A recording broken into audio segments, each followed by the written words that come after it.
Okay, so ever since that last video I made about what's wrong with Gears 3, I've been trying to think about what was done right. You know, like, it was tough for me at first to really pin what was done right, because I was looking so hard at the technical reasoning behind the game and trying to figure, you know, like, trying to prove things with statistics. Like, I couldn't actually come up with reasons why. And then it hit me the other day that, honestly, I was looking in the wrong place, trying to figure out what about the game was done right. I was looking so hard at what was getting me to play the game for a month straight that I didn't realize that that was the answer. Somehow, the game had not left my disc tray for a full month. My PS3 was sitting there unplugged for a full month. Reach was in its box despite an update that took out Bloom for a full month. StarCraft 2 was sitting in its box, completely forgotten. A second Uncharted 3 beta came out. I had no interest in it whatsoever. And I even had the same 2 games from Gamefly that I had out before Gears 3 came out, and they were still sitting in their little Gamefly packaging. Okay? Whatever it was about Gears 3 that was done right, it was keeping me from not only playing anything else, but it was keeping me from even caring about anything else. Like, I legitimately had no interest in putting in Reach. I had no interest in renewing PlayStation Plus so I could play the Uncharted 3 beta again. I love the Uncharted 3 beta, by the way. I probably played that almost as much as I played the Gears 3 beta. In fact, the only game I played other than Gears 3 since it came out is the Battlefield 3 beta, and that was for one reason. That was because I had a half-paid-off pre-order invested in the game, and about 3 hours after playing the beta, I went over to GameStop and canceled my pre-order. So, I'm not really sure what it is about Gears 3, but something about it is just making me lose interest in every other game. So if a game does that, then to me, it's a good game. I'm not trying to say that alone makes the game good or anything, but it's hard for me to sit here and say that when I realized that I didn't have, like, any care for any other games, like, I obviously have some kind of new appreciation for Gears 3 that I wasn't having when I was trying to figure out what was done right on a technical level.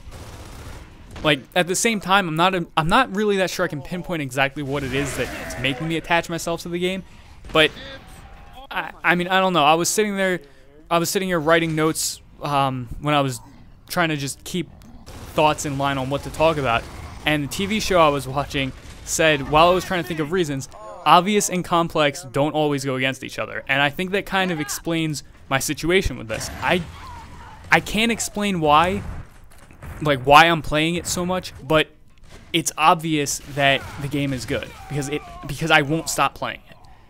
Now, I mean, there are reasons behind it. I did come up with some reasons. I'll start with the obvious. Number one, the game works the way it's intended to work. You can't say that about Gears 2. Even on LAN, that game sucked ass. And you couldn't say that about Gears 1 online. Yeah, it worked on LAN, but it was so simple that it kind of, like, had to work. There was no way that it wouldn't work. And then online, it was a mess, honestly.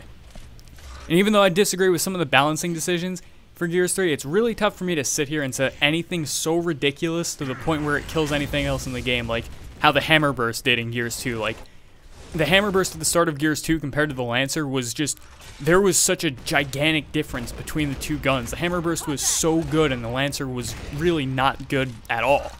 So, and I don't feel like I feel like the rifles are a little overpowered in Gears 3, but they're all, you know, on the same level of power, as opposed to one just completely destroying the other. The hit detection is obviously fantastic. I mean, which I honestly thought I'd never be able to say that about a Gears game. Dedicated servers play a big part in that, which were probably the best decision Epic's made for Gears since Gears 1 came out. I mean, the fact that the game, like I said before, the game working is the biggest, you know, thing that, it's the biggest thing about the game that makes me say it's a good game. It works as it's intended. 4-player co-op is obviously awesome to have. In all honesty, I thought the campaign was really good. It was legitimately fun. I never liked the Gears 2 campaign. I've probably played through the Gears 1 campaign about 30 times. So, I mean, the Gears 3 campaign reminded me, not necessarily of the Gears 1 campaign, but it reminded me of how much fun I had playing it. The Horde improvements actually give you something to aim for instead of it just being like this boring, monotonous, you know, constantly just the same exact thing over and over. It's actually different, like wave to wave, and it's kind of fun. I know Beast Mode isn't for everybody. I kind of like Beast Mode, but the big thing with Beast Mode that I like is that it's like Epic decided to actually make something that encourages pushing an objective heavily. Like, to me, that's something they would have never done with the Gears 2 mindset, where it seemed like they wanted to slow everything down. They wanted to focus on stop and pop gameplay. Beast Mode is total just rush in destruction. It's something I would have never thought Epic would have endorsed with their game. I would have thought they would have made something that forced even more stop and pop gameplay than like Horde, but they came out with something that was the total opposite, which, whether you like it or not, like whether you play Beast Mode or not, I think it's something that you have to sit there and be like, it's a good thing that they made that, because they understand that it's something that people like. People like to run around the middle of the map in Gears. Like, it's not just this game where you have to sit behind cover for half an hour. Even some of the game types I think were really good decisions. Like Team Deathmatch, for example. I know a lot of people are going to say, oh, it doesn't have a real spawn system. And yeah, I hate that too, that it only uses 2 spawns. But when half the people playing the game are playing that game type, it was a good decision. I mean, and that's the game type I've been playing the most, so I can't exactly sit here and say it was a terrible choice to put it in. I also think the maps in this game were really good. Like, in comparison to the last 2 games, maybe not really good. Like, there aren't a whole lot of there aren't maps that I would say are crazy good individually, but for Gears 3, I'd say there are 8 non-terrible maps out of the box. In Gears 2, there were maybe 6 maps that weren't bad out of the box, and in Gears 1, there were 6 or 7, and in Gears 2, some of the maps were ruined on default settings because of how bad the swaps were, like Pavilion and Security. Gears 1, I feel like had 6, maybe 7 good maps. And, I mean, I don't think I can sit here and say Rooftops, Escalation, and Tyro Station were good maps. I just can't. And I'd say Mausoleum isn't that good of a map either. So, I mean, realistically, I think Gears 3 has the best set of maps that we got. I mean, it doesn't necessarily have the best map, but it has, it doesn't have the best map or the second best map, but it has the best set to me. Not to mention, Epic's actually willing to admit, like, the weapon swaps that they make aren't perfect on Gears 3, which they should have done on Gears 2. It would have made things a lot more fun, but they've already switched swaps on 4 of the maps so far, which was, like I said, something they should have done on Gears 2. But it's cool that they're actually willing to do that. They're willing to admit they're wrong. Again, something that I don't think they would have done with the Gears 2 mindset. I'd also really like to point out just like one thing that I think was absolutely done right was that Epic decided to never put more than 1 set of frags on a map. I'm still mad that they brought back the ridiculously short fuse time on planet frags, but as long as you have to fight over them, it really doesn't bother me that much. Like, it was so annoying in Gears 2, maps like Pavilion, people would grab them, plant them, and spawn. You can't really do that with Gears 3 because they're in the middle of the map. Somebody's going to come fight you for them. So even if you do get the chance to do it, you kind of earned that chance. Like the fact that Epic was actually willing to look at the fact that that was an issue with Gears 2, and they found a middle ground that makes sense for both sides of the fence is a huge thing to me.